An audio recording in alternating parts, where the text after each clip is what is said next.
നിങ്ങൾ നോക്കി ഈ കാണുന്നത് ഒരു ഗോഡവും കത്ത് പിടിച്ചതിൻ്റെ നേരെ മേളിലേക്ക് നോക്കിയത് നിങ്ങൾ എന്താ കാണുന്നതെന്ന് നോക്കി 11 kV അല്ലേ? എങ്ങനെ കൊടുക്കാൻ പറ്റുക?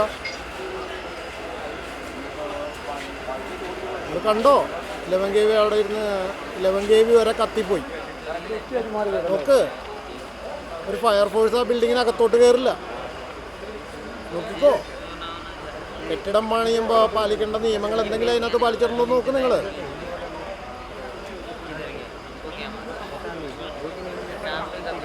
കേരള മുനിസിപ്പാലിറ്റി ബിൽഡിങ്ങിലുള്ള എന്തെങ്കിലും അവിടെ പാലിച്ചൊന്ന് നിങ്ങളൊന്ന് നോക്ക്. ഫയർഫോഴ്സ് ഉദ്യോഗസ്ഥർ പോണ എങ്ങനെയാണ് നോക്കുന്നത്? അവിടെ നിന്ന് ആളുകൾ ഇറങ്ങി ഓടണം നോക്ക്. കണ്ടോ?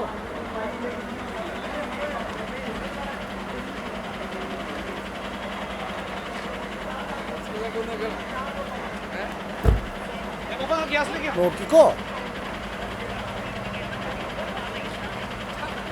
ഗ്യാസ് കുറ്റി വരെ അതിൻ്റെ ഉള്ളിൽ നിന്ന് ഇപ്പം എടുത്തോണ്ട് പോകണം. നോക്കി ഓടണം നോക്ക്. ആ ബിൽഡിങ്ങിൻ്റെ പുറം നോക്കി നിങ്ങൾ എങ്ങനെ ഇരിക്കണേന്ന്, സീറ്റ് എവിടെ കിടക്കണേന്ന് നോക്കി. ഫയർഫോഴ്സ് കുറ്റി കൊണ്ട് ഓടുന്നു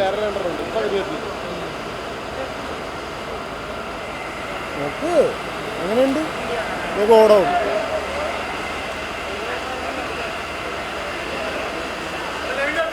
വേഗത്ത് 2 വണ്ടി കത്തി കിടക്കും. ഫയർഫോഴ്സിൻ്റെ ഉദ്യോഗസ്ഥരൊക്കെ അങ്ങോട്ടും ഇങ്ങോട്ടൊക്കെ കിടന്ന് ഓടുന്നുണ്ടല്ലോ. ഇതേ കിടക്കണം, 2 വണ്ടി കത്തി കിടക്കണം.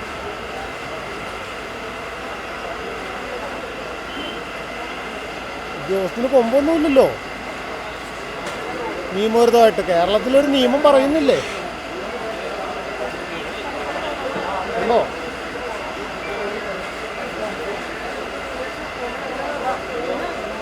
നോക്ക്,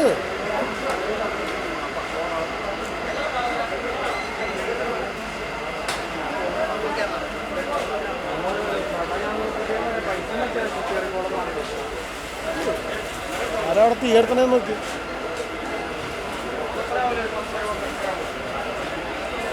ബിൽഡിങ്ങിനോട് ചേർന്ന് ഇങ്ങനെ ഇതേപോലെ ഒരു ഗോഡൗൺ വെക്കാൻ പറ്റണത്, ഈ നിയമം എന്താണെന്ന് എനിക്കൊന്ന് പറഞ്ഞു തരാമോ ആരെങ്കിലും? ഇത് ഒരാൾ അപ്പുറത്ത് വണ്ടി തീയെടുത്തു. ഇത് ഏതാ ചട്ടം എന്ന് എനിക്കൊന്ന് പറഞ്ഞു തന്നാൽ മതി. ഇത് അറിയാൻ പാടില്ലാത്തതുകൊണ്ടാണ്.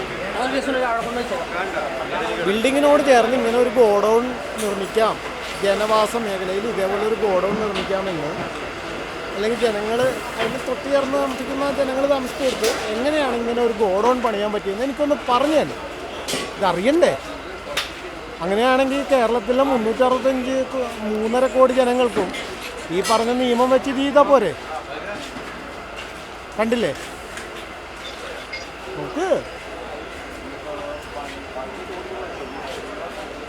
അങ്ങനെയാണെങ്കിൽ നിയമം എനിക്കും കൂടി അറിയണമല്ലോ. അങ്ങനെയാണെങ്കിൽ ഞാൻ നാളെ വേറെ എന്തെങ്കിലും ആക്ടിവിറ്റി എനിക്കും തുടങ്ങാമല്ലോ.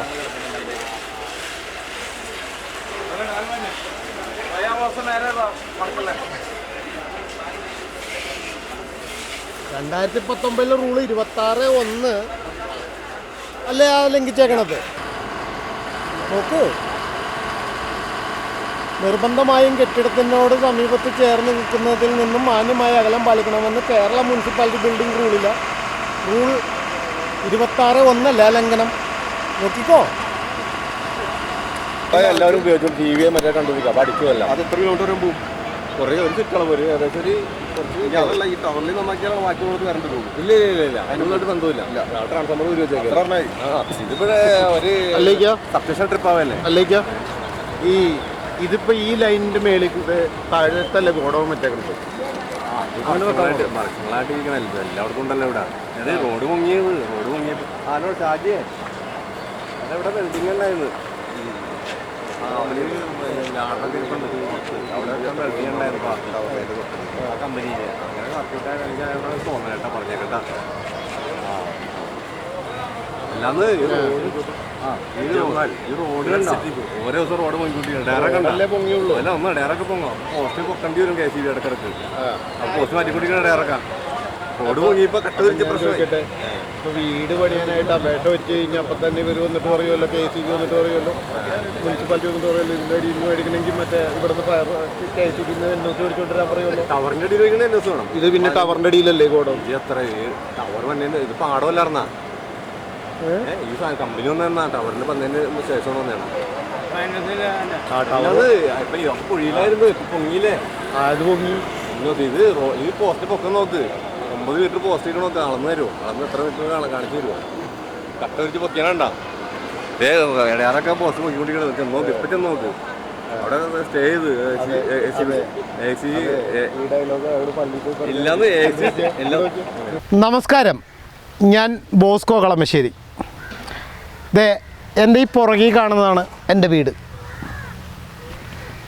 എൻ്റെ വീടിന് കളമശ്ശേരി നഗരസഭാ ജനപ്രതിനിധികളും ഉദ്യോഗസ്ഥരും നിയമം പറഞ്ഞ് 11 വർഷം ബുദ്ധിമുട്ടിച്ചപ്പോൾ ആ നിയമം എനിക്ക് മാത്രമുള്ളതാണോ എന്നെനിക്ക് സംശയമുണ്ട്. അതോ ഞാൻ ഉദ്യോഗസ്ഥന് കൈക്കൂലി കൊടുക്കാത്തത് കൊണ്ടാണോ എനിക്ക് വീടിൻ്റെ പെർമിറ്റ് തരാഞ്ഞെന്നും എനിക്ക് സംശയമുണ്ട്. കാരണം എന്നോട് പറഞ്ഞപ്പോൾ ഞാൻ ഡിഫൻസിൻ്റെ ലാൻഡിലാണെന്നും ഡിഫൻസിൻ്റെ ബൗണ്ടറിനോട് ചേർന്നാണ് എൻ്റെ വീടെന്നും അതുകൊണ്ട് ഡിഫൻസിൻ്റെ NOC മേടിക്കണമെന്നും പറഞ്ഞാണ് എന്നെ ബുദ്ധിമുട്ടിച്ചത്. അപ്പോൾ എന്നോട് നിയമം പറഞ്ഞപ്പോൾ ഇനി സാധാരണക്കാരനോട് പറയുന്ന നിയമം പറഞ്ഞുതരാം. ഒരു 11 kV മേളിൽ കൂടെ പോയിട്ടുണ്ടെങ്കിൽ അപ്പോൾ സർക്കാർ പറയും, അല്ലെങ്കിൽ ഉദ്യോഗസ്ഥർ പറയും, ഇത് KCBയുടെ അനുമതി മേടിച്ചുകൊണ്ട് വരണം എന്ന് പറഞ്ഞ് അവരെ മടക്കി അയക്കും. പിന്നെ KCBയുടെ അനുമതി ചോദിക്കാൻ ചെന്ന് കഴിഞ്ഞാൽ പറയും 11 kV ലൈൻ്റെ അടിയിൽ ഒന്നും വെക്കാൻ പറ്റത്തില്ല. അങ്ങനെയാണ് 2024 ഇടുക്കിയിൽ വിളവെടുക്കാൻ നിന്നിരുന്ന, ഓണത്തിന് വിളവെടുത്ത് കച്ചവടം നടത്താൻ നിന്നിരുന്ന കർഷകൻ്റെ വാഴകൾ മുഴുവൻ KCB ഉദ്യോഗസ്ഥർ വെട്ടിത്തെളിച്ചതും നിങ്ങൾ ആരും മറന്നിട്ടുണ്ടാവില്ല. മന്ത്രി പിന്നീട് ഇടപെട്ട് അതിന് നഷ്ടപരിഹാരമൊക്കെ കൊടുത്തു. ഈ 11 kV താഴ്ന്നു പോകുന്ന ഇവിടെ എങ്ങനെയാണ് ഇവർക്ക് അനുമതി കൊടുത്തതെന്ന് എനിക്ക് വ്യക്തമാക്കി നൽകണം. എന്തായാലും ഫയർഫോഴ്സിൻ്റെ റിപ്പോർട്ട് ഞാൻ മേടിക്കും, ബാക്കിയുള്ള എല്ലാവരുടെയും റിപ്പോർട്ടുകളും ഞാൻ മേടിക്കും. ഇത് ആ ഭാഗത്തുള്ള 11 kV മേളിൽ കൂടെ പോകുന്ന 11 kV അടക്കം കത്തിപ്പോയി താഴെ വീണിട്ടുണ്ടെങ്കിൽ ഉദ്യോഗസ്ഥരുടെ വലിയ വീഴ്ച തന്നെയാണ്. എന്തായാലും ഇനി ഉദ്യോഗസ്ഥർക്കെതിരെ എന്നോട് നിയമം പറഞ്ഞ ഉദ്യോഗസ്ഥർ ഇതിനെങ്ങനെ അനുമതി കൊടുത്തു എന്ന് എനിക്ക് അറിയണം. അറിയുന്നത് വരെ നിയമ പോരാട്ടം നടത്തും എന്ന് പറഞ്ഞുകൊണ്ട് നിർത്തുന്നു. നന്ദി, നമസ്കാരം.